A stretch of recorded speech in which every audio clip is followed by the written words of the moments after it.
Welcome to the Wordy Pair Podcast, your go-to hub for all things writing, world building, and the occasional dive into the weird and wonderful world of fiction.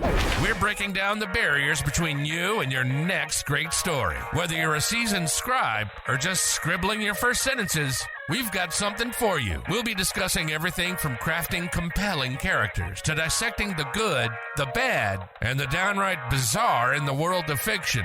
Okay, this script says you guys are eccentric. Isn't that just a 3-syllable word for weird? No offense. So, whether you're in need of inspiration, a good laugh, or just a couple of weirdos to keep you company on your writing journey, you're in the right place. Thanks for tuning in to the Wordy Pair Podcast.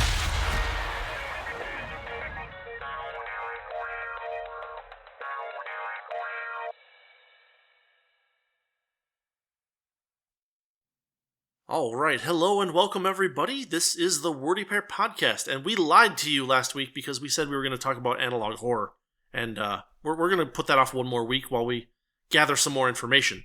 But as always, I'm Rudy. And I'm Justin. And today we're going to be doing a more generic kind of, not generic, but more self-serving talking about our books that we're currently working on. Yeah, we're gonna drop our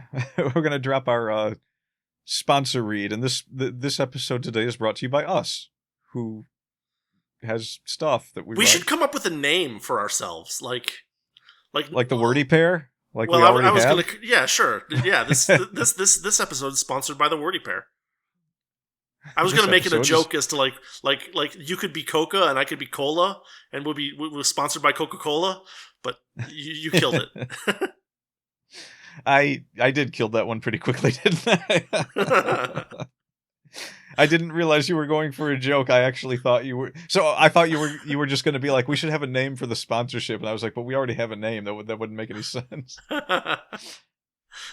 Anyway, WP Press. This episode is brought to you by WP Press. It's terrible to have a what? What's the P stand for? Purgatory. Oh. No, wait. The Wordy Pair Press? The Wordy Purgatory Press? I was just thinking the WP Press sounds a lot like... Isn't there like a WordPress organization that's called WP Press? Oh, shoot, is there? There might be. I'm not sure. All right, well, then this episode is not brought to you by that. And screw them for having the same name my joke came up with. You know what? This episode is brought to you by the Wordy Pair. Two disaffected and amateur writers. Who should never be tolerated in any social setting whatsoever. Oh, goodness. So what we're going to talk about today is we're going to start with a little bit of self-serving Rudiness. Going to dig in on some of the process of the current novel you're working on.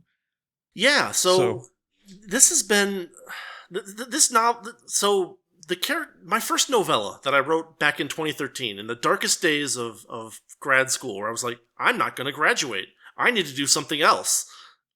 I eventually did graduate, so that worked out all right. But I did put out one novella before at least a little bit of sunrise occurred, and that novella introduced a team of 3 people who work as deep space salvagers. They find busted ships and try to rescue the people that are on them or things like that. Kind of a theme that I played around with for a bunch of unpublished short stories and another unpublished novella. But yeah, I did put that one out and gave it a very half-assed pencil drawn cover and just kind of let it roll. But I still think it was a good cover, but you've seen my covers. I mean, like, it's one of those things where I'm being a little bit more judgmental about it than I need to be, but at the same time, it was a hand drawn pencil cover that I made in 2 hours. So yeah, no comment here. No, but so when I got back into writing, I wrote another novella with these characters, and I wrote a short story with them, in addition to all the other random stuff I've been working on. And for the last it's been almost 2 years now, actually, since I started working on the novel. But I wanted to write a full-length novel with these characters in this setting, and I'm finally almost done with it. It's been a very long road because in addition to, like, I didn't focus on it enough, right? Like, I kind of was like, oh, I'll work on it a little bit here, a little bit there, but I was writing a bunch of other short stories and other novellas at the time, and this kind of got shelved a couple of times here and there, so it's been a while. It's been a longer time than probably it needed to be to finish the darn thing, but I'm finishing up my 7th draft right now, and like I'm just about satisfied with it. It's pretty close. It's going to be not a super long novel. It's clocking in around 80,000 words, so, you know, medium length novel, not a short novel anymore, because my first draft was like 60,000 is a full length novel. So 50,000 is usually where I see the line drawn. But yeah, my first draft came in at around 50,000 words, or a little over that. And since then, I've been redrafting, adding more material, coming up with new plot ideas, more character interactions. And, you know, in draft 7, things are actually starting to get to the point where, like, I'm finding something entertaining, at least in every chapter, which I guess is better than nothing. No, because the thing about writing a novel out like that is that you can kind of get bored with writing it because you're writing the same thing for such a long time, you know? Yeah. And so I was definitely kind of on autopilot in the last, like, third of the book, at least for the first draft, where I was like, yeah, this is what's on the outline. I'm just going to keep writing the stuff that's supposed to happen on the outline, only in more depth and more detail, and I'm going to come back to it later. And like that second draft was like a big change, because it was like, okay, I'm going to add 1,000 words here, and I'm going to add 1,000 words here, and I'm going to rewrite this chapter from scratch and add another 1,000 words here. I'm going to add this new character here. I'm going to add this new, you know, event here. I've got to work it all together so that it actually makes sense. There was a ton of additional material added in the second and third drafts. And then finally I had it kind of like in like the 70-ish thousand word point, and then it was like tweaks and a little bits of description here and there to kind of flesh the story out a bit better. But yeah, it's finally kind of topping off around 80,000 words. I'm finding that now that I'm editing it, I'm deleting stuff. So I've gone from adding stuff significantly to kind of leveling off to now, like, okay, this doesn't need to be here. This doesn't need to be here. And yeah, it's actually, for something that I've read, you know, 3 times in the last month and spent a lot of time looking at, I still find it enjoyable, which is not true of most books, which suggests to me that the quality is pretty good. So happy about that. It seems to be a nice indicator. I mean, I don't even know how many times I've read The Good Guy now, but to me it's like, sometimes it might be a bit of bias where it's like you're reading your own stuff and you're enjoying it. There's definitely bias, but like at the same time, when I reread it the first time after kind of going on autopilot and finishing it, the first draft, I definitely thought, this isn't very good, right? And so right. It became a long process of, okay, this isn't very good. It tells the story I want to tell. It has the characters I want to see. It has the action I want to, you know, invoke. But at the same time, it's just not very good. There's nothing compelling about the dialogue. You know, it's not that there's nothing compelling about the dialogue, but the dialogue is kind of mediocre. Some of the action scenes are handled a little clumsily. There's some details missing here and there where it would be interesting to get an extra little bit of detail about particular objects or things or people or places. Yeah. And the first, you know, between the first and second draft, it was like, oh, this isn't very good. And I actually kind of thought, like, maybe I should just, like, stop and like, you know, rewrite the whole thing from scratch or something. But it was one of those things where, following the exact advice we always give everyone else. I almost shelved it entirely and was just like, this just isn't good enough and I need to do something else. But yeah, never do that. Unless you really, really got better things to do. But yeah, but like at the same time, it was like, well, can I improve this? And that became kind of the challenge, where, like, okay, well, what's missing from this scene? Why isn't this interesting? Why do these characters kind of seem flat? And so it became a rather, I guess you would call it a careful. Like a careful crafting work of like polishing bits and adding stuff here and there. it's been a while since I've looked at the first draft, but, considering that I've added 30,000 words to it, I've added more than the length of a novella to what was already a short but novel, right? So, yeah, there's a lot more character. There's a lot more character interactions. That was one of the things that early on I worried about a lot, because you can very easily write a story where a bunch of people get together and do a thing, but none of them care about each other or like what they're doing beyond getting it done. And so one of my goals was to kind of make sure that each of the characters kind of bounces off of a couple of the other ones in interesting ways, either by kind of pushing back against them when they're making a particular argument, or by, kind of becoming friends with them or something like that. And so now there's a lot more, having a talent that the team is missing or something like that. So there's a lot more of that now. And it's always kind of, I don't know, there's something about having those in there that even if you've read it, a half dozen times already, you still kind of smile when you see this interaction, and you're like, oh, these characters, actually are human-like and interact with each other, as opposed to, being kind of, kind of especially job-focused, Yeah. I think that whole feeling of, especially with the first draft, like, I haven't started editing the book I've been working on for like ages now. Yeah. I'm still writing the last battle scene. Mm-hmm. And I know, having gone back and read it a few times, I never really start editing until I'm done. I might go back and look at it, but I don't touch it. Yeah. I know for sure that it reads like garbage the way it is, especially the intro. Like, there's a lot of really good parts, and I think there's an entire fight scene near the middle of the book that's several pages long that I was looking at, and I was just like, I don't have to touch this. This is perfect. Mm-hmm, mm-hmm. But there's this one scene at the beginning where it's just like, if this is the opening, it might turn people off to the book. Yeah, and all it is the way it's worded. The opening itself, as far as what happens, is fine. But I just need to go back and touch it. Like to me, I'm astounded that you actually went back and like erased and redid entire chapters, because I have never done that, and I just don't. I write by the seat of my pants, so I'm just like, oh, I wouldn't even think to do that. That's just like, I got my story down on paper, now I just got to make it good. But that's the thing, you do several drafts, you get something that comes out, and as you're reading it more and more, you're like, okay, yeah, this is good now. Yeah. And that is the whole process. I mean, that is, it's kind of like in, oh, here we go, I'm already relating everything to anime. Whisper of the Heart, the Studio Ghibli movie, where the girl is writing a novel, and she hands it to the old man who goes through it, and he goes, well, it's pretty good, but it's not polished yet. So just keep working at it, and you'll have something great. And she gets this big old smile and, takes off to go work on it some more.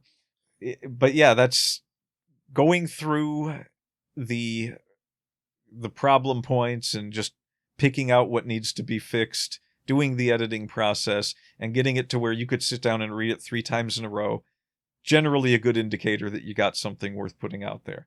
Yeah. I mean, I love reading through a couple of my books, and the ones that I really love, other people also seem to really love. So at the very least, anyone who enjoys similar things that you enjoy will probably enjoy your book if you enjoy your book.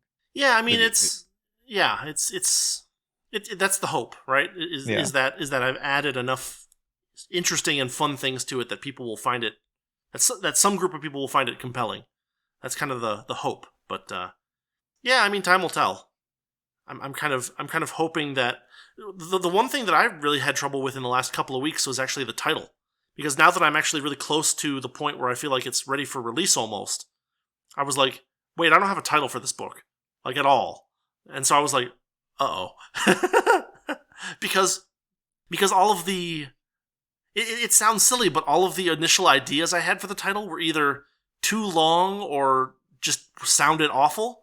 And so I literally spent probably like day and a half, kind of, like, just brainstorming ideas and, like, taking puzzle pieces of, like, words that might fit in the title and, like, putting them together and then taking them apart and then putting something else there and taking it back apart. and just like writing down random things that are like recurring ideas or themes or objects in the story, even, and saying like, well, what, does this fit somewhere? Like the amount of time I spent wondering about whether I should include like the name of the ship that they're after in the title was this whole rubber bandy thing of me saying, well, yes, but no, but yes, but no, but yes, but no. Well, could I make a recommendation? Not for a title, but like, so are we good with your project? Is that public knowledge? Can we name your project? Oh, sure. Yeah, so you call your series of books the Derelict Project. Right. Because they're mostly about derelict ships in outer space, correct? Correct. So you also like reading Nero Wolfe books. Yep. And just one idea I could throw out is that it might make sense to make your titles similar to Nero Wolfe books in the sense that, so like... Well, it's funny you should say that, because I actually did sit down for a while and look at a bunch of books, mystery books in particular, and kind of think about their titles. Because, well... There's a hint of mystery to all of them. There's a pretty significant... I mean, like, my story is almost not a science fiction story, because the science fiction portion of it is so much just the background, right? Like, technically, this story could happen, on the ocean with, some slight modifications, in the 1870s or something like that, right? Like, what is defined as science fiction is something that is very confusing in some ways, because, like, if you go to like a magazine, one of those science fiction magazines that's currently published, right? They say that, a story that is science fiction is a story where the science is crucial to the story, right?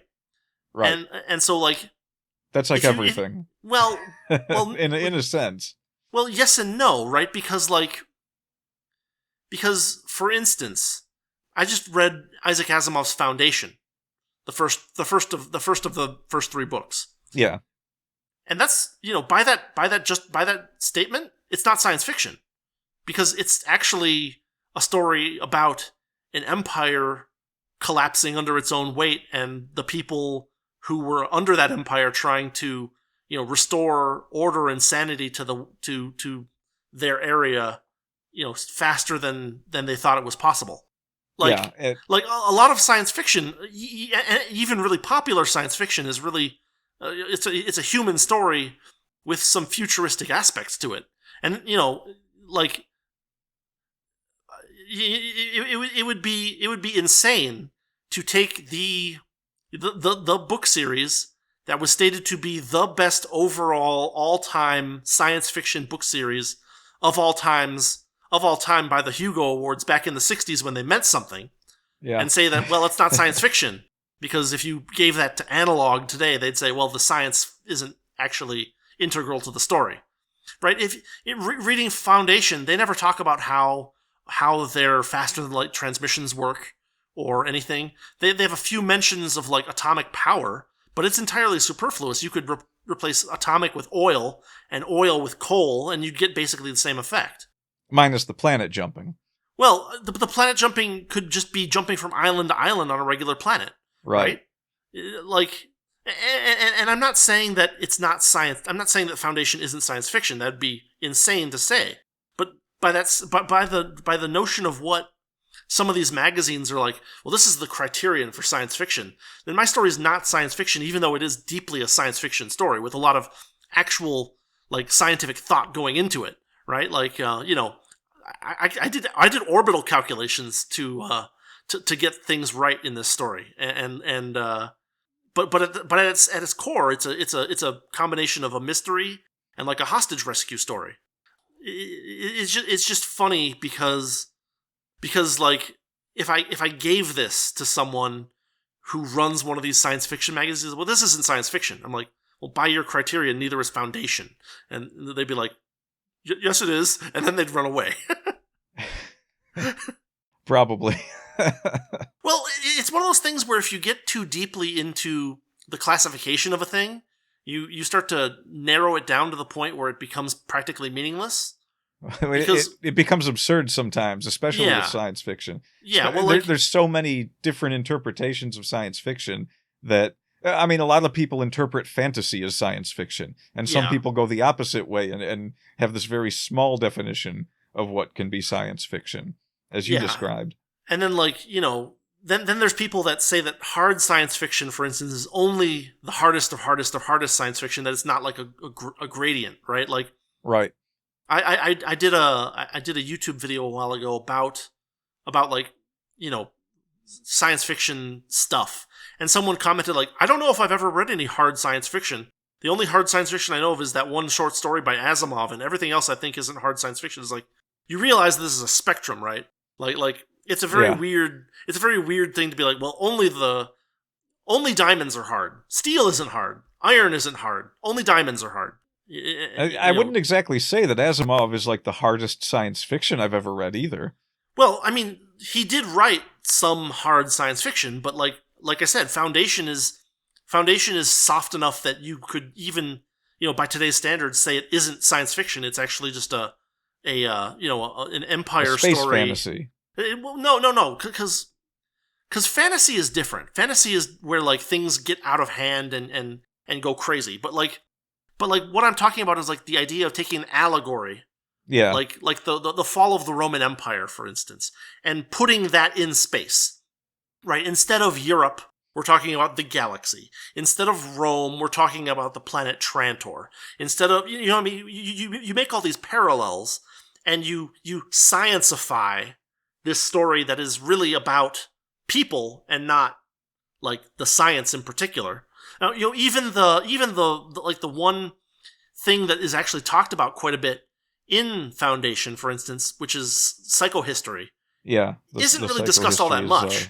It's talked about for like the first 5 pages, and then it's mentioned twice more in the book. It's presented as the backdrop to all of the science in the story, and it's not really anything that you get much more than that brief introduction in the first book about where what's his name and Henry get arrested. Right, exactly. And so like, yeah, it's one of those things where all these lines sometimes people make these arbitrary lines like in really, really tight spaces, and maybe that's not the best way to do things. Think about things more as like a gradient or something like that, where yes, indeed, Star Wars is less hard than Star Trek, and you certainly can get harder than Star Trek, but at the same time, it's a sliding scale. It'd be very. I'm not going to say you can't make a perfectly hard science fiction story and make it interesting, but it'd be very limited, because you'd have to make sure that everything that you write about is actually already well known. Otherwise, you'd be making speculations, and speculations aren't hard science either. You know what? You've astounded me twice tonight. Why is that? I actually think you are much better at going off on a tangent from where we started than I am, and that is very difficult to do. It is our primary talent here at the Wordy Pair. Yeah. The Wordy Pair is sponsored by Pippi Month, which is January. We are recording in February, so we missed it. But we were going to say something about it, but then we forgot. Yeah, which is ironically a very Pippi thing to do. Yeah, it is really. This is my new running gag. We're gonna have random sponsors from here out. So yeah. But getting back to the point, with something that has derelict in the name, Derelict Project. Yeah. And your love of Nero Wolfe mysteries, I can kind of see where like maybe you would you could call a book something. Well, okay, I'll just pull a stupid example out, like Derelict of Doom or Derelict to something, or yeah. Well, so some kind of theme like that. I did come up with a title, which it's going to be Pursuit of the Heliotrope. But here's the thing that I learned when I was studying titles of mystery books. American mystery books typically have like 2 or possibly 3 important words and maybe 1 or 2 connecting words. So you have like Death of a Doxy. Death, Doxy, and then of. You have, in the best families. Well, we have, best families, but then in the, American mysteries typically have about 4 words in the title, counting the little ones. And English mysteries, I went and I looked through a bunch of Agatha Christie. English mysteries typically have 5. You're right. I looked at some Arthur Conan Doyle as well, but it was a very strange like jump, because you would look at all the American titles and then you would look at all the English titles, and they all had the same structure, but the English titles were just like 1 word longer. Yeah, no, that's a good way to come up with titles. The rhythmic technique. I mean, you've seen my titles. I'm all over the board with them. I get a fanciful notion, and then I'm like, okay, I'm gonna have like a 1-word title here.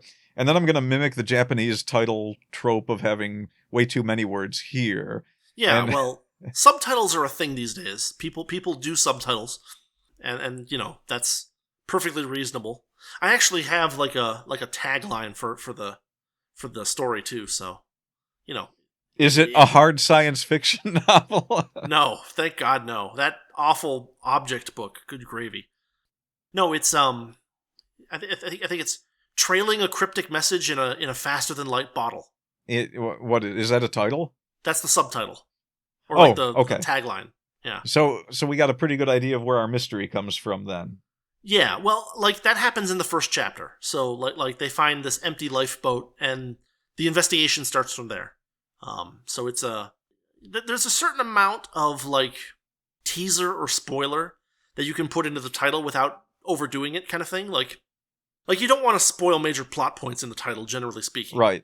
But if it's just the name of a thing that appears later on, maybe you can get away with it, as long as it's not like in the last 10 pages of the story kind of thing. Yeah, I mean, imagine if Star Wars had been called the Death Star, right? The first Star Wars movie. Well, the Death Star doesn't show up until, like, 3/4 of the way through the movie. Yeah. Effectively. You're watching the movie, and it's just like, what is this Death Star? What are they talking about? Yeah, you go through the whole movie, and you're like, the even more egregious example would be like, Star Wars Episode 4, Luke shoots down the Death Star using the Force, right? Right. You generally don't want to go quite that far, but you can introduce elements that don't show up until later in the story. For instance, we don't know that the ship's named the Heliotrope until the 2nd chapter, I think, because they have to get those records off of the lifeboat before they can know what the deal is, basically. Oh, you spoiled the whole book. Nobody's going to want it now. I'm going to spoil parts of the book. Like, I'm probably going to do readings of like I've been kind of cultivating a writing YouTube channel a little bit, and I'm going to definitely start probably reading off some particularly good chunks of the story, just for the purposes of promotion. Because I've been looking at a bunch of different like people talking about promoting writing, and they're like, you really can't spoil anything. Like you can, but like at the same time, like sometimes you want to just as a hook kind of thing. But like I have a whole page and a half of like bad title ideas that I eventually threw away because like there were just so many like stupid ideas to try to integrate into the title. Do you know what my title process is? No, I don't. My title process is, this is good enough. I mean, I'm writing a story about a supervillain who has to play the part of a hero. I'm like, yeah, well, he's the good guy of the story. I'm going to call this story the good guy. That's good enough. And then I'm writing. Go ahead. But your result has some innate value in it. It's short. It's it gets to the point. It talks about the main character. It checks a lot of boxes, actually. Even if you talk about it flippantly, it's a pretty decently devised title. Even The Rackin' is a pretty good title in the sense that, it's like, I'm going to get stories about these people that are on this ship called The Rackin'. Cool. Yeah, and the nice thing about The Rackin' is that by calling something The Rackin', until you actually sit down and read the book, it's just like, Rackin'? Well, what does that mean? I don't know what a Rackin' is. Maybe I should look at this. I mean, allegedly. I have no idea, actually. That seriously is the way I come up with titles. I'm just kind of, I sit there for a minute. It's the same way I come up with names for characters. I'm just like, what can I call this book? And after a bit, something usually clicks, and I'm just like, that'll work. That's what I'm going to call it. I had Yeah, so just looking at some of the titles I've had, I had Sylvia Saga. I kind of liked the alliteration. It's alliterative, and again, it's 2 words. Yeah, 2 words, alliteration, and it tells you what it's about. It's the Yeah. saga of Sylvia. Yeah, I had a lot more problems with this one because it was so, because there was enough things in it that were like there were a lot of things that like I like the case of the empty lifeboat was one idea that I had, and I kind of like took that apart and put it back together. I'm like, I mean that's just telling you what happens in the first chapter, right? That's not particularly helpful. I considered calling it the Heliotrope Rescue, but my first novella was called the Hyacinth Rescue. I'm like, oh, that's too repetitive. Let's not do that. I tried to integrate. Pursuit of the Heliotrope is really good. Yeah, I mean, it took me a while to come up with it. I have all kinds of crazy, crappy stuff here. Like I think I was thinking back to like an old Red Letter Media video or something because I have Lonely SOS here, which is just really bad, and it sounds like a Japanese song of some sort. Hang on. Time for a quick aside. Yeah. I don't know if anyone listening will be old enough to remember this, but I cannot hear anyone say SOS anymore without remembering that cheesy 1990s GeoCities page where it was people trying to get a better subtitled version of Sailor Moon, and they were called Save Our Sailors. Okay. So every time someone says SOS, the first thing I think is Save Our Sailors. Okay, all right, interesting. And that works in works in both senses. I mean, you send an SOS out on the sea, you're probably looking to save some sailors, right? Or at least people on a boat, or maybe people on a heliotrope. Who knows? Well, the other thing that I discovered that was funny about this was I had this thing going on in the first couple of novellas where like ships were often like named after like a flower or something like that, and I was like, I don't know where I came up with the word heliotrope, but like I came up with the word heliotrope and I was like, oh yeah, that sounds like a great name for a ship. And then like I looked it up and it's like the name of a bush. So like I chose the name of a plant that I didn't know was the name of a plant or something, which fits the theme. Yeah, it was because like maybe I discovered that back in the, because like heliotrope sounds like something that is like a measurement of something in a solar system, and so like I was like, oh, that must be what it means. And then like I looked it up, like, oh, it's a bush. Why did I do that on purpose? I don't remember. It's been so long. Was this subconscious selection of fauna? Well, flora, but yeah, flora. Yes, flora. No. It's also a walking plant that eats meat. That would be kind of cool. Yeah, that would be a totally different story. That would be Little Shop of Horrors, actually. Yeah. Feed me. Titles are fun to come up with, though. The Hyacinth Rescue is a good title. You can overthink it a lot. Is the thing, but like shortness is good. To be fair, sometimes overthinking it. So, when I wrote the story about the alien that was working in the fast food restaurant, yeah, the original idea, of course, was I wanted a really, really, really long title like the isekai novels of our time. Yes. And I sat down for like 2 minutes thinking about it. And when I got one that was twice as long as what I ended up with, I cut it in half and I said, no, actually, Loving My Part-Time Earth Job works. That is it flows off the tongue pretty well. Mm-hmm. And that is actually a decent length for a longer title that isn't too long. Yeah. I mean, we're one word past what the British would want to use for their mysteries, but, you know. Yeah, I mean, it's... I did one of these as a joke a long time ago, and if I could find it at some point, I'll repeat it. But I remember you sending it to me. You can go really over the limit with these things if you try. Yeah, because I think the original title was something like my ship took a wrong turn at something or other, and I ended up on an asteroid working fast food and loving my part-time Earth job. Yeah. And, well, it was something like that. And then I was just like, no, Loving My Part-Time Earth Job is actually a perfect title for this. Because It is quite literally a story about an alien that loves to work her part-time job on what she thought originally was Earth, but was not. So I managed to find it. Oh, geez. I got to hear it. On a dare, I accidentally created a novel series with a title so absurdly long that it literally damaged the space-time continuum and caused the end of human civilization, but it's okay because I was actually a great old one in disguise. Yeah, I do remember you sending me that one. It was the great old one part that really got me. It's just like, no, this really tracks. This is a really good title. That is a really good title, actually. It goes. It works. It goes hard. But not hard sci-fi. But maybe hard sci-fi. We don't know. But maybe hard sci-fi. Elder God Science. Elder God Weird Science? Yeah. Just don't put anyone named Chaz in there. Or was it Chad? I can't remember. I don't know. Yeah. What are you referring to? The movie, Weird Science. I can't remember if the... Oh, I only saw the TV show. It was the same character. There was like a Chad or a Chaz. Oh, okay. He was like the... I don't remember the TV show. I only remember that it exists. Yeah, he was like the older brother jock dude that always harassed the other guys. In the movie, they ended up turning him into a giant space blob thing. Oh, that's kind of cool. Yeah, it was like the comedy ending of the movie. Turning someone into a giant space blob. Comedy. Yep.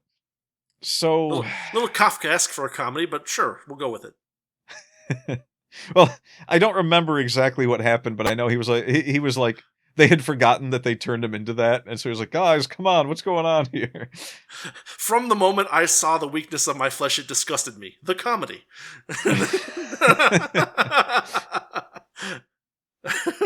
Yeah. All right, so I mean, actually, we filled 40 minutes almost already. So, what other books do we want to talk about? Do you? Well, I mean, how about you tell us a little bit about your current project? I think we talked about mine already, didn't we? Ibralina and the Pixie Lands. Yeah, but I mean, people don't listen to this. You can do it again. You're right. We can. I do have another. I actually have like 12 projects lined up after that, so I could talk about any one of those. But the likelihood that the one I pick is going to be the very next one I work on is. We all know you're going to die before any of those other projects appears on the market.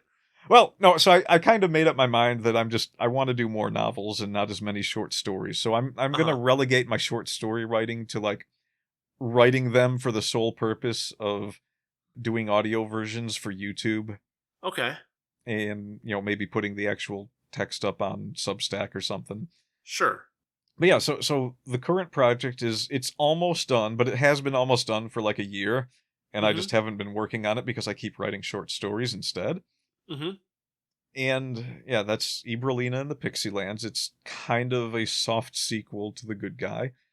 There's a single chapter in The Good Guy where, geez, I'm actually... For as many times as I've read it, I'm trying to remember if it was its own chapter or if it was just the opening to... there was a chapter in The Good Guy called The Good Guys. I believe it was just the opening part of that chapter where Ray Peril runs into his sorceress cousin, Ibralina. And she has kind of a complex about the fact that she's supposed to be the most powerful sorceress in the world, but she can't beat her own cousin, who is... probably the second most powerful according to the book, but we'll see. Yeah. So he always beats her in fights of magic, usually in some absurd way. And this drives her up a wall. So she appears briefly in The Good Guy. They have one fight, which she loses. It introduces her and two companion characters that travel with her because they're kind of like treasure hunters / treasure thieves. Okay. They prefer the term treasure hunter. Yeah, well, one of them does. That's it's a running joke in the book I'm writing now, where every time Ibralina talks about hunting treasure, her pet / friend, don't misinterpret that. So that character, it's funny because that character might be the most interesting one in the book.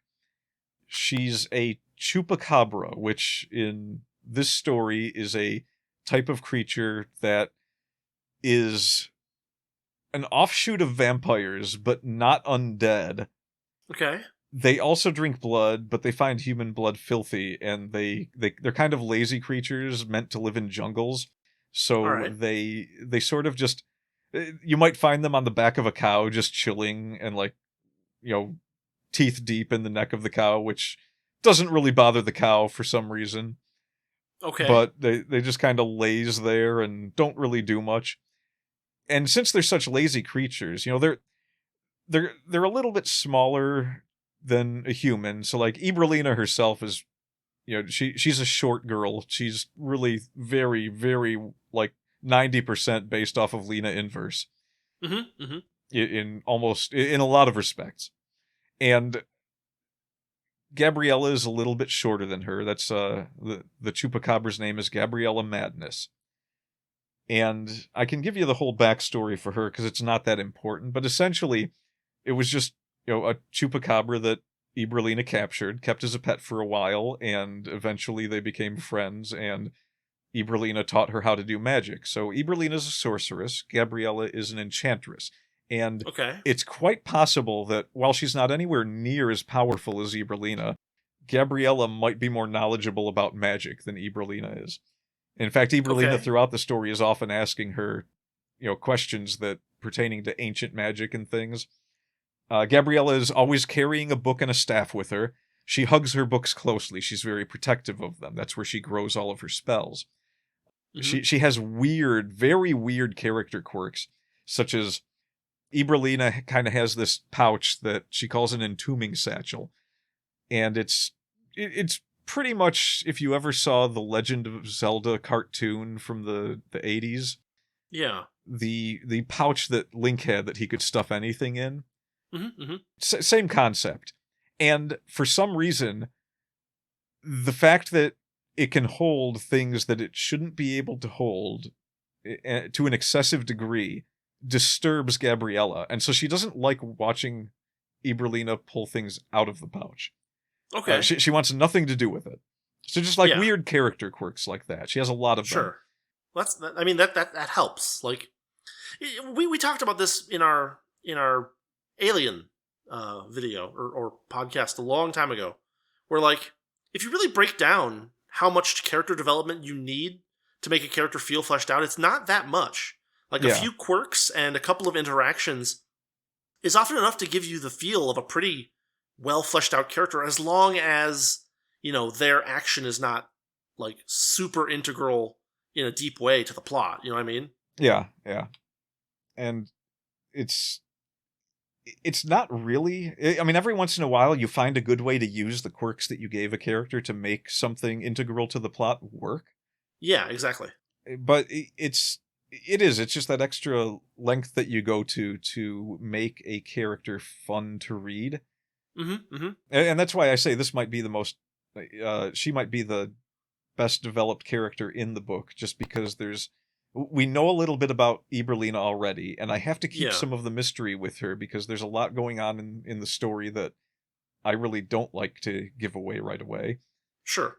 But with Gabriella, Ibralina and Gabriella are constantly at each other's throats about what they should be doing, because Ibralina she's a brat. She's a complete brat, and she has a temper, but since she's a brat, she throws temper tantrums more than anything. Mm-hmm.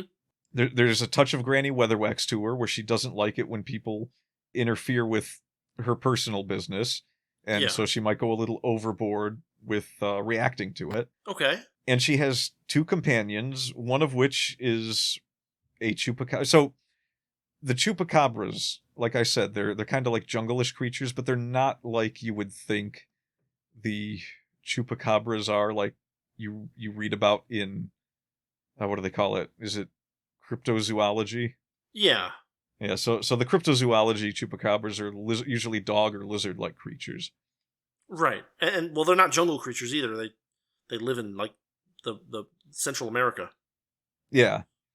It's completely different. It's just called a chupacabra. It has nothing to do with the real world thing. And I essentially said, what else sucks blood and isn't used commonly in stories? And I was like, oh, chupacabras, that'll work. Mm-hmm. So they're actually feathered creatures, but only when they want to be, because since they're so defenseless for the most part, because they're lazy, mm-hmm. they can turn into humans. They're just like short humans, but not like dwarf short. So it's more for them just to be wandering around to make it like fit in more. Yeah, I mean that's a pretty common element in fantasy stories. Yeah, because People do it a lot with like majestic creatures like dragons, but doing it with a chupacabra, that's a way to go. Yeah, and I did the exact opposite with the real life chupacabras being this like disturbing dog creature. Yeah. So you read The Good Guy, so you remember maybe the part where she flips from human to feathered chupacabra, and everyone just finds it adorable, and so they're just like, oh man, and they're like touching her feathers, and she's just like, I hate it when people do that. I see. I vaguely recall that. Yeah. Yeah, so that's a running gag in the story. Okay. And up to the point where even the villain of the story is just like, that is freaking adorable. I see. That's actually pretty cool. Yeah. No, I mean, they actually, arguably, I mean, I haven't finished the last one yet, but arguably the two best fights in the whole book are both between the main villain and Gabriella. Mm-hmm.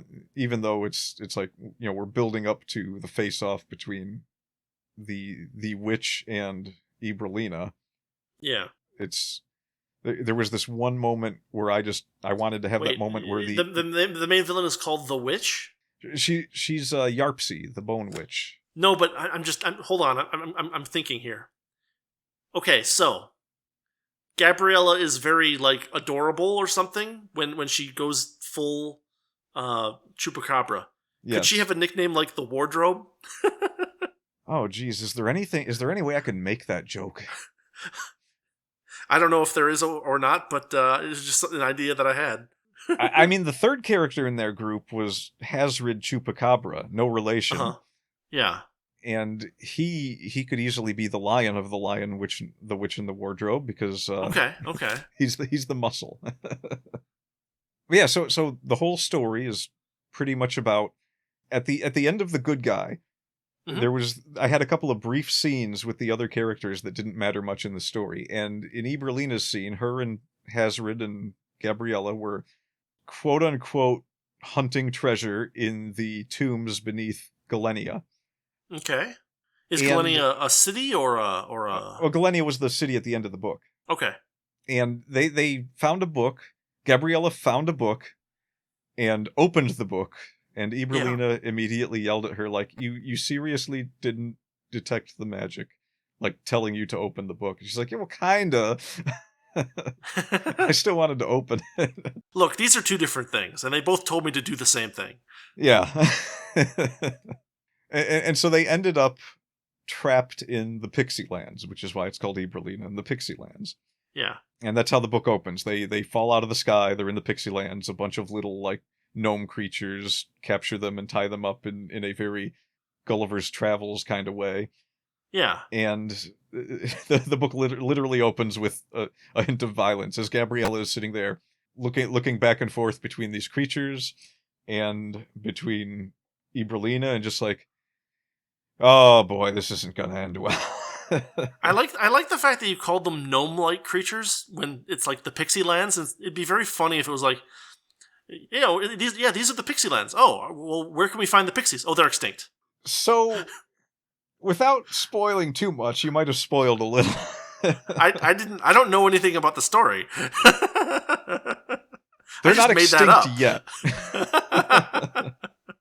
No, there's I wait a very long time in the story to get to the why and where of what's going on with the pixies. But there are these little, like, tiny creatures, and I'll go ahead and just, like, divulge one of the early jokes in the book, that they're tied up on the ground, and these little gnomes have a magic barrier, so in theory Ibralina can't use any magic. Yeah. And Gabriella is panicking, not because they're captured, but because she's watching Ibralina getting angrier and angrier. And at one point, this chief, the chief of the tribe of gnomes that has them captured and is trying to interrogate her, it's kind of like poking Gabrielle in the nose. And she looks at Ibralina and looks at him and says, you know what? I'm going to do us both a favor. And she flicks out her tongue and eats the gnome. Mm-hmm.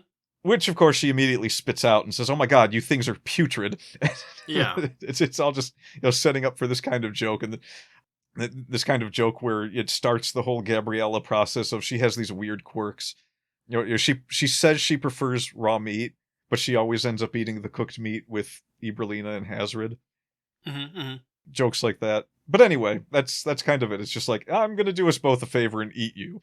Because what eventually happens is Iberlina just starts kind of cackling in an evil cackling way that she likes to do. And then a lot of gnomes start getting impaled by invisible spears, and they're freaking out because nobody should be able to use magic. Mm-hmm. And Iberlina says, yes, I can't use magic inside this bubble, but I can use magic outside of it, and I can turn the bubble into a spear from outside and stab you little monsters. Mm-hmm. And this is a bit more character building, because later in the chapter, Gabriella points out that, she went a bit overboard killing all of them, and Iberlina laughs at her and says, it was all an illusion. None of them actually died. I just made them think that others were dying around them. So I'm kind of like slowly building the character of she's technically crazy. All of the Peril family are technically crazy, but there's a sort of limit to the craziness. Like Gabriella points out to Iberlina that her cousins asked her to make sure that she doesn't get a little overboard, and Iberlina, that just makes Iberlina angry because she's already got this feud going with her cousin about who's better at magic, and it drives her crazy throughout the whole story every time she thinks of it. Yeah, the point of the story is they got to figure out how to escape the Pixie Lands, because they have no idea how they got in there. It's a really powerful spell that brought them there. It seems like a strange world that shouldn't exist, because the Pixie Lands were supposed to be a fairy tale land, and everyone inside the Pixie Lands doesn't know that. They're like, no, there's nothing outside of the Pixie Lands. What are you talking about? And they bring up Galenia, the city that where the book was, and everyone's like, Galenia's not real. That's a fairy tale land. Okay, so there's kind of a little inversion going on there. I like that. Yeah, and the whole time there's this witch in the background. And they find out about the witch. She's been stealing all of the magical artifacts in the land for some unknown reason. Nobody's really allowed to use magic, or if they do, it's very limited magic, and all of the powerful magic belongs to the witch. This, of course, creates the conflict, because now this powerful sorceress has appeared, and this witch she takes an interest and is like, what's going on with this? I have to kind of warn them off. We don't know what her motivations are yet. Right. I'll save that for the story. Sure. But eventually it becomes a back and forth where the witch and Iberlina keep, getting on each other's nerves as they get closer and closer to this showdown at the Bone Witch's fortress. Okay. Kind of like, picture like a, I don't know, I guess, a Dr. Wily style skull castle. Okay. And that's the goal. That's where Iberlina's heading, because she's like, well, if the witch has been collecting all the powerful artifacts, that's where our treasure is. And that is Iberlina's only real motivation in the story. And this creates a huge problem because the witch is like, no, you stay away. You stay away from here, and I won't bother you. But you're too powerful, and if you... Okay, I guess we're fighting. We are fighting now. Yeah. And the Bone Witch might be more powerful than even Iberlina, so it gets interesting as the story goes along. Yeah. And that's actually why I love the scene where Gabriella first meets Yarpsy, because it's one of those scenes where she doesn't realize, oh, wait, she's right behind me, isn't she? And then we get a nice battle scene between possibly the most powerful witch there is and someone who might know their stuff, but is not going to be able to win this fight, clearly. Yeah. It's, I keep going back and reading, and it's just like, no, this is really, really good. I love every minute of it. And I tend to do longer battle scenes, so it's always at least several pages long. Sure. Sometimes I even have to skip away and come back to it to tell some of the other story and keep it fresh. Sure, that makes sense. Yeah, that's kind of... We've seen that done poorly, and we've seen that done well. Yeah. Yeah, we have seen the push-pull of fighting and storytelling. And we've seen it done poorly, like, we did that video where we talked about the Iron Fist series. Oh my god. Oh my god. I have seen some bad fighting in martial arts movies, but I don't think anything beats Iron Fist. Iron Fist had nothing to redeem it. Yeah. Even when they brought in one actual kung fu expert for a fight scene, even him carrying the fight scene was not enough to make it a good fight scene. Yeah. But yeah, we won't get distracted by that. So I'll finish up the summation here. It's really just a story about a couple of treasure hunters end up in a land that they have to find a way out of, but they get distracted with their leader deciding that they should also get some treasure out of it. Yeah, that makes sense. I mean, that's good motivation. And there's a witch that has to have these treasures for some reason, and nobody knows why. And right. There's a couple things that just sort of go on in the background that flesh it all out. I guess I'll tell you real quick a little bit about Hazred too, because I didn't mention much about him. Okay. He's kind of meant to be that sort of character, though. He's like he's like 10 degrees separated from a lot of what happens between Ibralina and Gabriella. They're kind of the main moving force of the story. Mm-hmm. Their antics and bickering moves things forward. Gabriella is usually the, I don't want to say down to earth, because most of what she says is really silly sometimes. There's a joke in the book where she's having a conversation with herself in her own head about how she feels about how the two of them are treating her. And I believe she was thinking something like, this is a complete violation of our agreement. And then she says out loud, with them not knowing the contents of her head, "You guys are totally raping me." And Ibralina and Hazard are both like, "What?"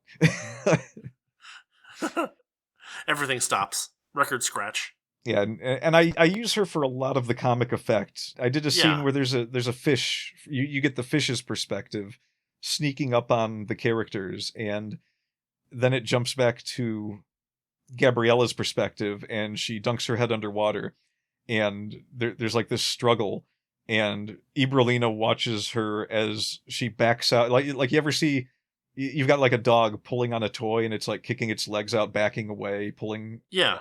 So like she's doing that up onto the beach with this giant fish in her mouth, and she just sort of like drags it up on the beach and kills it, and then walks around it and lays on top of it and sticks her teeth into it. Mm-hmm.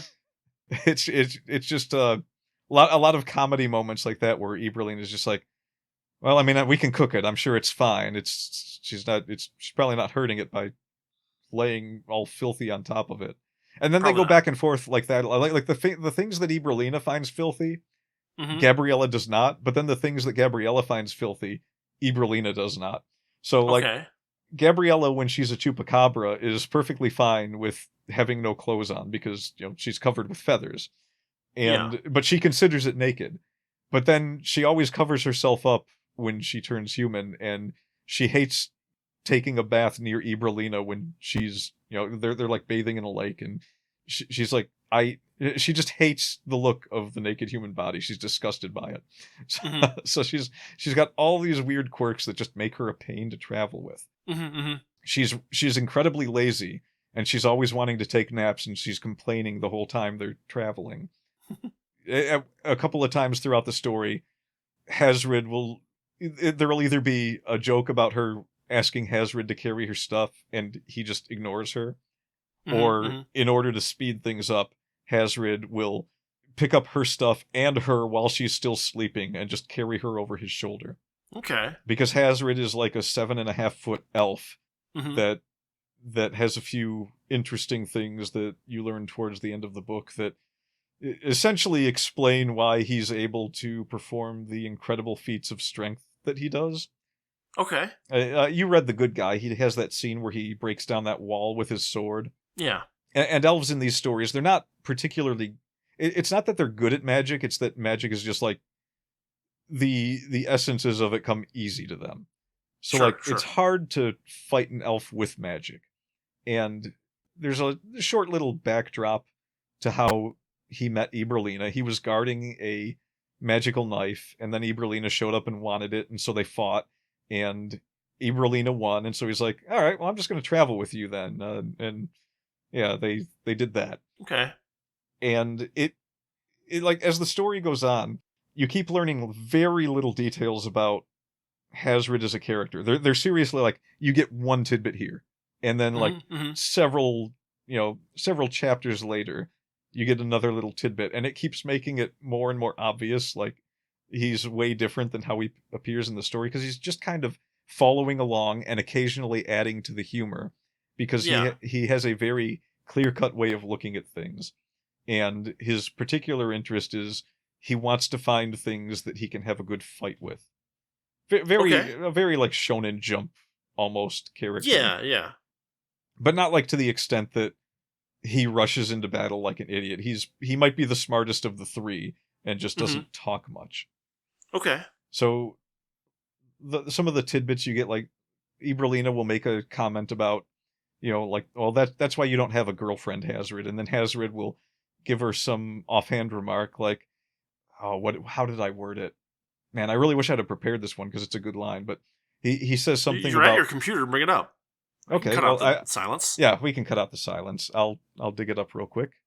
I'm not going to cut out the silence. Yeah, just leave the whole thing in there. It might even take me a while to find it after I get to the part, but... Just keep talking. It's all good. Keep and talk. Oh man, this is even harder than VTubing.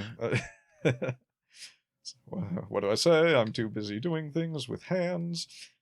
Okay, so good. I've got the story open, Control F, and I'm pretty sure that is the only instance of the word girlfriend in this entire story. Okay. Yep, alright, right here. So it's Ibralina talking to Hazard. Yes. She says, "That's why you'll never have a girlfriend." Hazard did look up at that. "I mated the 14 sisters of High Laudra, whose elven beauty is revealed only for the time of summer's fountain, and whose touch known only to the braves of the demon raptor's shearing." Actually, no, it's a whole conversation that was kind of a joke now that I look at it. So Ibralina says gross, and then he goes, "Not until the second hour. Aren't you a bit young for this kind of talk? That's why I said gross." Yeah, well, you started it. So that's the kind of dialogue I put in the story. Okay. Yeah, it really shows our difference in styles, because you talk more about the process that you use of writing, and as soon as I start talking, it's like, oh, here's some of the stuff that happens, and here's some of the characters, and yeah, that's kind of how I write too. Like it seems like that might be a delineating factor as well. Yeah. Of There's different writing styles. Mm-hmm. Because I really don't think about the process when I'm like, oh, here's how I wrote this. I kind of immediately go to, oh, well, I did these cool things with these characters, and I want to share some of that. And yeah, that's kind of how I make the. Well, I mean, I could do that too, but it would just be, more. It would be more obnoxious. It'd be less no, it'd be less useful to someone who's trying to understand writing better from what I say, I guess. Yeah. I always try to take that step back and look at the big picture and be like, well, this is the process, and that's what like someone listening to this, hypothetically, if such a person existed, might use to write their own thing, is be like, oh, well, this guy said that this is the process that he used. I wonder if I could apply that in some way. Whereas you're just like, I wrote a story. Here's story.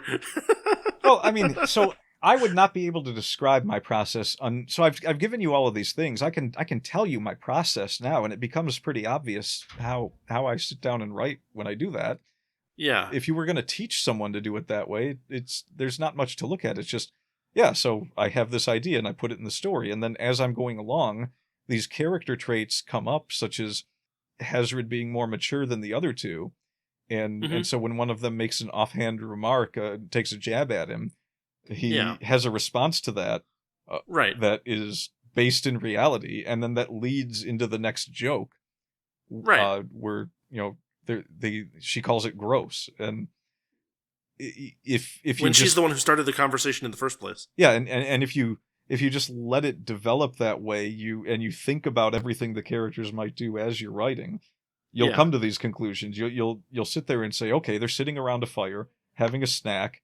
Maybe you've got one of the characters doing one of their things that they do sitting around the fire. And then a conversation happens. What are they talking about? Sure. Yeah. Same with how you have the characters end up in different situations. The characters have to get separated at some point. It can't just happen. It can't just be like, oh, I need the characters to be separated, so I'm just going to say they each decide to walk a different way. That's silly. Yeah. That's like Scooby-Doo nonsense. So So what and you do? might get away with it if it weren't for those meddling kids. Yeah, but those meddling kids on YouTube are going to tear your plot apart and be like, no, this doesn't make any sense. And then everyone's going to be like, oh, actually, The Last Jedi is a pretty stupid movie. And when we look at the movies coming forward, they all kind of look stupid and Hollywood collapses. Yeah. I mean, ideally. Ideally, yes. But now we know we've got a bratty character. And we've got a bratty character who is very standoffish. We know she's standoffish because we've seen her be standoffish the whole book. So when they get to a barrier that protects a certain area of the Pixie Lands that is controlled by the Bone Witch, who doesn't want them coming through the barrier, and you have a bratty character there, and you have 3 characters at the same time that are just like, all right, well, obviously we're going to do something, right? And then the bratty character's like, yeah, I'm walking through this barrier. It sets you up for the witch who doesn't want them to walk through the barrier and has warned them not to and has told them that she will kill them if they don't stop harassing her. Yeah. She quickly says, all right, well, I'm going to use my magic to separate them as they come through the barrier, which is what happens. And that's how you do things like that. You take everything about what you've written so far and say, why would the next thing happen the way it does? And when you need to separate the characters because you've basically already written a battle between 2 characters in your head. And so the other characters have to be separated for that to happen. So you're actually this is how you write by the seat of your pants. People think that you're just like writing without knowing what you're doing, but you come up with an idea and then you've got spaces to fill. So that's exactly how writing by the seat of your pants works. You actually know something that's going to happen. Now you need a good idea for what to put between now and then to make that happen. And it's a lot easier than you might think. Like, people might think it's hard to write that way, but I can't really see writing any other way. I've never plotted out a story once in my life. And well, you do a lot of thinking beforehand. You just don't write it down. Yeah, but that's part of the writing process. When you write that well, writing it down so that you remember it all is also part of the writing process. It can be. It doesn't have to. Like I said, I don't take any notes for anything that I do. I mean, there have been instances where I had to give a character a new name because I've forgotten it, but it's never that important that it matters. I mean, if the name is so important to the character that it will ruin the story if the character doesn't have that name, it's not likely I'll forget that name. Sure. It's like, well, it has to be called Superman, because he is a Superman. You're not going to forget that once you come up with it. Well, I mean, they could have called him Ubermensch. They could have, and probably did in foreign comics. Yeah. But it's really simpler to explain writing pants-wise, I guess, than it is to explain the process of writing, plotting everything out, because there's a lot of techniques to plotting out, whereas writing by the seat of your pants has, one thing that you do. You think about the story a lot. You write down a little bit at a time and think about what's coming up and then say, okay, well, how do I fill these spaces? And it's largely filling spaces. You have several good ideas, and you need to come up with the other good ideas between them as you write. Every once in a while, you have to put it down. People call that writer's block. It is not. That is just the time that you're taking to step back and flesh it out more. Yeah. And you really, I mean, if you've got a good memory for things, I won't say I have a great memory, but when you do it a lot, when you think about what you want to write a lot, and you daydream quite a bit, you don't need to take notes. You can, if you want. You can do like a halfway. You half in the pants, half out of the pants. There's a lot of people that live their life like that. Phrasing? Yeah, there may have been some purposeful phrasing there. But yeah, you can take notes on what you've come up with in your pants-wise journey, and just like less notes than you would if you were plotting a story. And yeah, I mean, I think maybe you're underestimating your memory, because I will often think of not even a story, but like an idea, like just like an event or a thing to write about or to talk about or something like that, and I will forget it 5 minutes later if I don't write it down. Well, we have established that your memory is a little bit weirder, especially about jokes, which I have told you jokes before that you laughed at and said that was really good, and then I had to remind you that you're the one that came up with the joke. That is a true thing that happens multiple times. Yeah, that's happened at least 3 times. So I don't know. I mean, that's my current big project. That's your process. Is your big almost project. finished. Good stuff. Your project, Yeah. we talked about that. Is it going to be another? How long was The Good Guy again? The Good Guy was 230,000 words. This one is. I've still got probably a big chunk for the last, because my last battle scene is going to be huge in this book. Uh-huh. So I don't know what the final word count is going to approach, but I'm at 948,000 words. 948,000? I'm sorry, 94,849. No, I'm getting too big for my britches here. So this isn't going to be quite Good Guy sized, but it's still going to be pretty lengthy. No, I mean I think that's a better size, honestly, for things like people look at a book that's 500 pages and they're just like, maybe later, you know. You don't have to tell me. I know so few people that have, like, the people that have bought it online and left reviews, read the whole thing, obviously. Yeah. Well, that's not obvious, but okay. But like, there's no one in my like I know that most of the people in my family don't read books, and I have 3 family members that started the book, and I'm just like, you guys aren't going to finish it. It's none of you like reading. No, that's the thing, is that you got to find people who like reading. You can't rely on family members necessarily, unless you happen to be in a particularly, scholarly family that really everybody just loves reading. That's just not that's not going to be a good source of pages read over on the Amazon thing. Yeah, I don't want to force anyone to read something that they don't want to read. It's just I don't care. Just because you're my family doesn't mean you have to read my book. Like, my sister said, I got to the second chapter and I was like, in the time since I gave you that book, I've read this book 3 times. Yeah.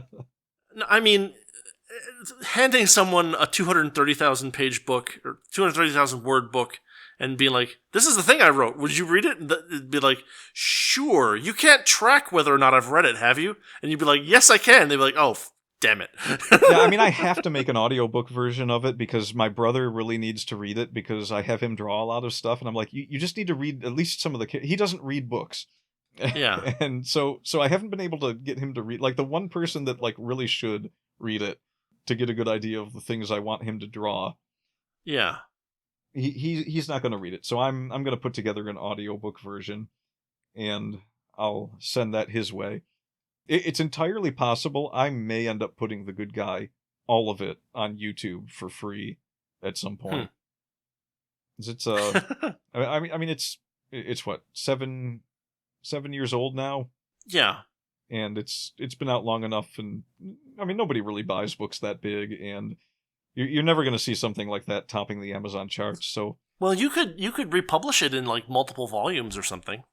Yeah, I mean, there's a lot that's coming up that it's going to coincide with that I'll be able to make collections out of. Yeah. So it's not a big deal. Iberlina is, like I said, a soft sequel, and the follow-up book is going to be. It's not the next one I'm going to write, but the next Peril book is going to be Victorina Peril, the sister to Ray Peril.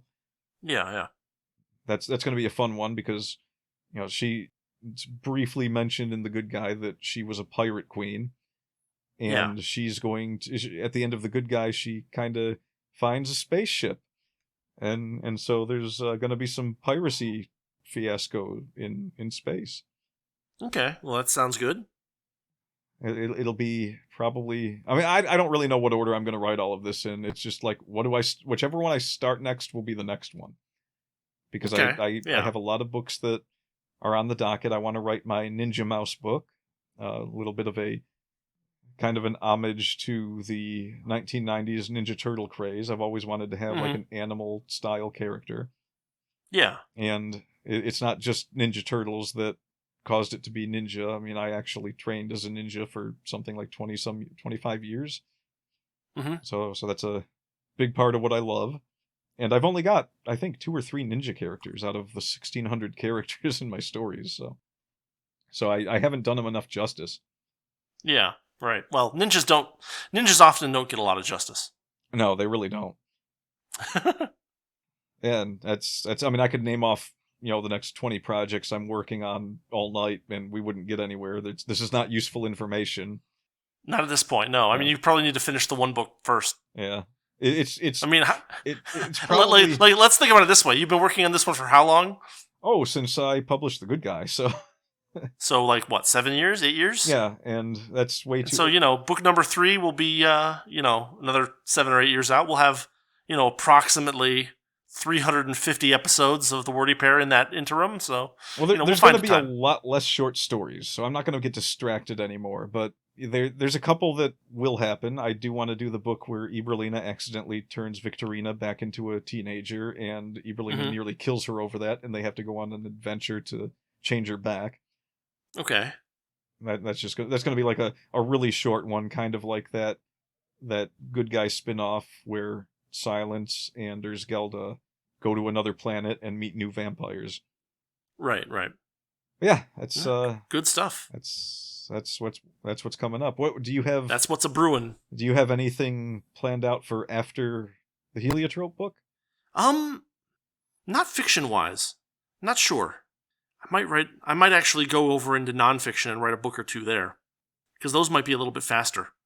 Definitely wanted to, that's all kind of nebulous at this point. Yeah. So I'll leave that for the time being. But yeah. Well, that's good though. I I mean, mean, you're definitely set up to write some nonfiction books. Are you thinking I mean- economics or physics? maybe both. Maybe one of each. I don't know. Just give it the most boring title ever. Rudy Cohn's Economics and Physics. But then The give most it the boring world's book ever. longest subtitle. But please buy it. A boring trek into the world that combines both economics and physics. Please buy this book. just like the most Yeah. banal. So super dry and banal and boring title.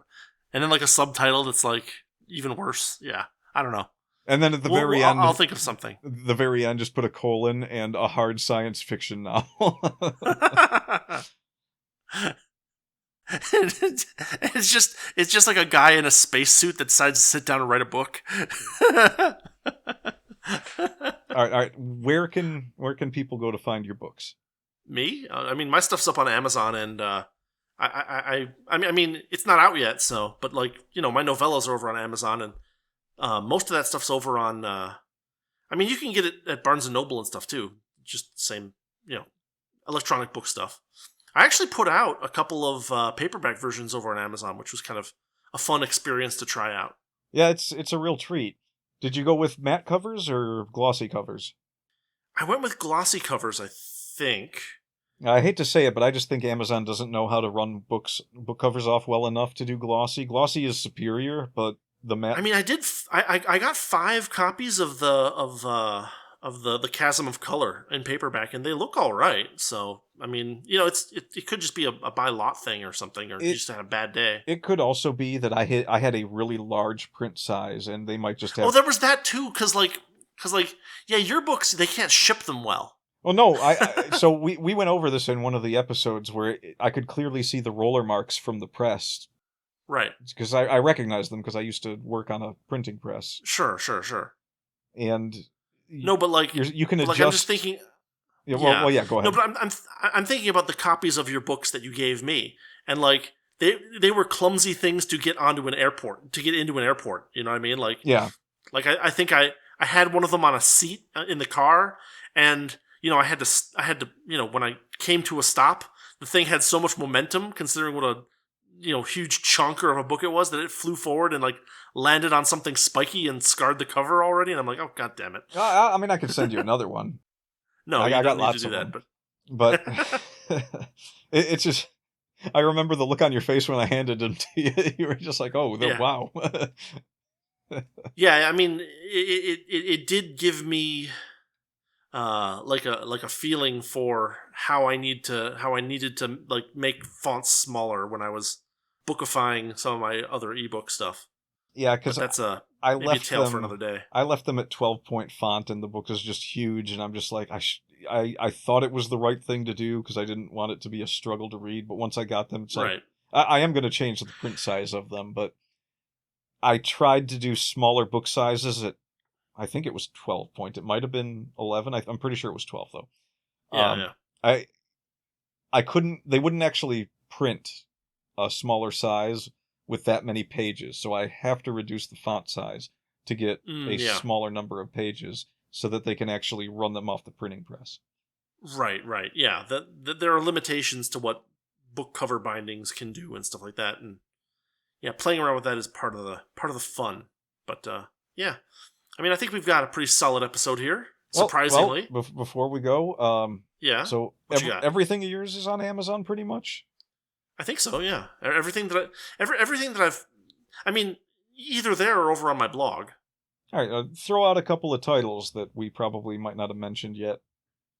Well, so my most recent, I guess it's a novelette, I think, is the Chasm of Color, which is a historical science fiction piece, which is a little bit of another kind of Lovecraftian attempt. Only this time I made it like take place in the late 1800s, so it could be even a little bit more Lovecraftian than What the Soul Still Fears. What the Soul Still Fears. Yeah, that title is not. It's 5 words. It's too much.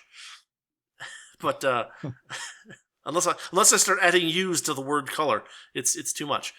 But no, I mean, like, you know, I got a new cover for the Hyacinth Rescue finally, and so I made a paperback of that, and I did a new electronic version of that as well, with a little goofy foreword where I talk about the conditions under which I wrote it for a page, and no, I mean it's just been kind of fun stuff like that for the most part in the last year or so. A couple of If you want an introduction to the characters that are going to be in the Pursuit of the Heliotrope, you'll find those 2 novellas, right? There's the Hyacinth Rescue, and there's Missed Contact. That one, yeah. That one was kind of that was my second novella with these characters in the Derelict project, and I recently did the whole thing of like making up the quote unquote series on Amazon, so now they're like bound together in that like. Yeah, like, I know what you mean. URL sense. Yeah. Because I hadn't put them into a series before, even though there were 2 of them, because I was like, well, that doesn't mean much. But then I noticed that everyone, everywhere, who's doing books on Amazon is putting things into series, and it's kind of ridiculous. Oh, well.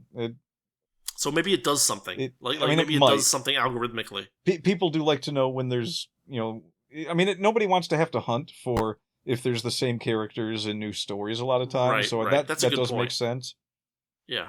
I don't necessarily know that I would put all of the Peril stories in a series, but well, so what I discovered is kind of cool about Amazon is you can create a series and you can have main matter and side matter too. So you can create a series that only has like Ray Peril in like the main stories, and then you can have side stories basically, and you can say this is like a side story of the Ray Peril series. Yeah. Or something like that. Yeah, you can categorize it like that. It's a little more convenient and a little bit more useful than I thought it would be. Yeah, so there you go. We've got there's books to check out. Yep. Well, we always have the links, so there's a link. There's going to be a link to your Substack and a link to my non-Substack blog down at the bottom of the description if you're on YouTube, or in the podcast description if you're on whatchamacallit. Any of the podcast sender outer thingies.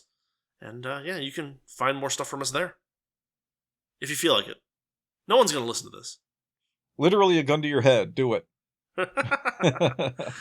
Now let's close this down before we get more mired in self-promotion attempts. Yeah. Clumsy self-promotion attempts. Is it really self-promotion when we do it? Or is it just It's not. It's like the opposite. Yeah. It's like, well, it's staying away from these guys. Yeah. Well, hopefully not that much. Anyway. A little. This has been another episode of the Wordy Pair Podcast. As always, I'm Rudy. And allegedly, I'm Justin. Allegedly. But we're going to hopefully be talking about analog horror next week. Not this week, but next week. And we're hoping to have some... In theory, we may, the following week, be talking about some Japanese folktales. Yes, that would also be pretty fun to do, which, yeah, we have that on the docket or something like that. I don't know. Anyway, see y'all later. Have a good week, everybody. Thanks for listening to the Wordy Pair Podcast. Our passion is all things writing, world building, and getting into the weird and wonderful world of fiction. We hope you enjoyed our unique takes. If you did, make sure to like, rate, review, and subscribe to get your weekly dose of writing weirdness. We'll be back soon, but in the meantime, hit us up on Twitter. For Rudy, it's @Rudolph_Cone. And for Justin, @Ninja Mouse Chew. See you next time on the Wordy Pair Podcast.